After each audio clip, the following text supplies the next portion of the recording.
ഗോവിന്ദമുട്ടത്തപ്പൻ ശരണം. ആലപ്പുഴ ജില്ലയിലെ കായംകുളം പട്ടണത്തിൽ നിന്ന് 2 കിലോമീറ്റർ പടിഞ്ഞാറ് മാറി സ്ഥിതി ചെയ്യുന്ന അപൂർവതകൾ നിറഞ്ഞ ഒരു ശാസ്താക്ഷേത്രമാണ് ഗോവിന്ദമുട്ടം ശ്രീധർമ്മശാസ്താക്ഷേത്രം. അപൂർവതകളെക്കുറിച്ച് പറയുമ്പോൾ പടിഞ്ഞാറോട്ട് ആണ് ദർശനം എന്നത് തന്നെ പ്രധാനം.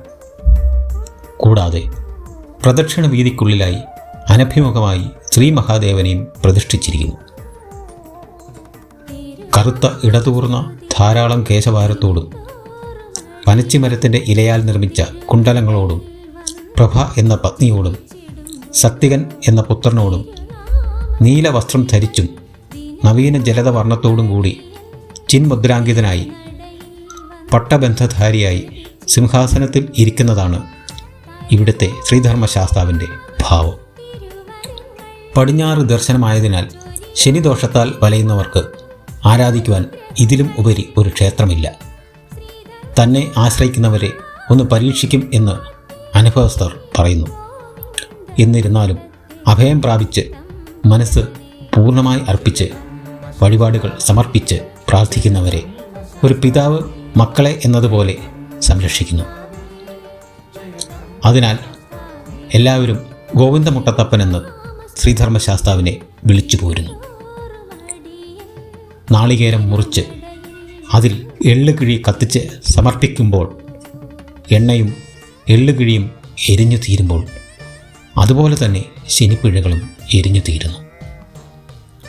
അസാധ്യം എന്ന് കരുതുന്ന ഏത് കാര്യവും കദളിപ്പഴം, അത് ഒരെണ്ണം ആകട്ടെ ഒരു കുലയാകട്ടെ, സമർപ്പിച്ച് പ്രാർത്ഥിച്ചാൽ സാധ്യമാകും എന്നത് നിസ്സംശയം പറയാം.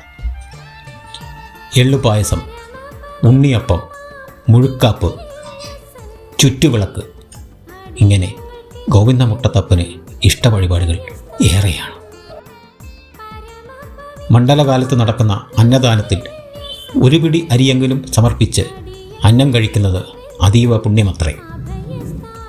ഇങ്ങനെ സമർപ്പിക്കുന്നവർക്ക് കുടുംബത്തിൽ അന്നം മുട്ടില്ല എന്നത് അനുഭവസാക്ഷ്യം. കുംഭമാസത്തിലെ ഉത്രനാളിൽ ആറാട്ട് നടക്കുന്ന അഷ്ടദിന മഹോത്സവം ഈ നാട്ടിൽ നിന്ന് വിവാഹം കഴിച്ചു പോയവരും അന്യദേശങ്ങളിൽ ജോലിക്ക് പോയവരും പ്രവാസികളും ഒക്കെ നാട്ടിൽ തിരിച്ചെത്തുന്ന മഹാ ഉത്സവം തന്നെയാണ്. ഗ്രാമദർശനത്തിനായി ജീവതയിലേറിയെത്തുന്ന ഭഗവാന് മുന്നിൽ നിറ പറയും അൻപൊലിയും സമർപ്പിച്ച് ഭക്തർ ഭഗവാനെ സ്വീകരിക്കുന്നു. വലിയ ഉത്സവം എന്നറിയപ്പെടുന്ന പള്ളിവേട്ട ദിനത്തിൽ കുഞ്ഞു കുട്ടികൾ മുതൽ വൃദ്ധരായവർ വരെയുള്ള എല്ലാ സ്ത്രീകളും താലപ്പൊലിയേന്തി എഴുന്നള്ളത്തിനെ അനുഗമിക്കുന്നു. മറ്റുള്ളവർ കെട്ടുകാഴ്ചകളും മറ്റാഘോഷങ്ങളുമായും ചേരുന്നു.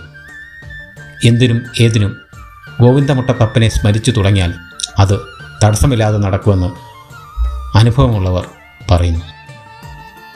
ഗ്രാമത്തിൻ്റെ നിർമ്മലതയും ശാന്തതയും നിറഞ്ഞ പ്രകൃതി രമണീയമായ ഈ ക്ഷേത്രത്തിൽ ഒരിക്കലെങ്കിലും നിങ്ങൾ ഒന്ന് വന്ന് ഭജിച്ചാൽ പിന്നീട് ഇവിടെ വരാതിരിക്കുവാനാകില്ല എന്നത് സത്യമാണ്, യാഥാർത്ഥ്യമാണ്.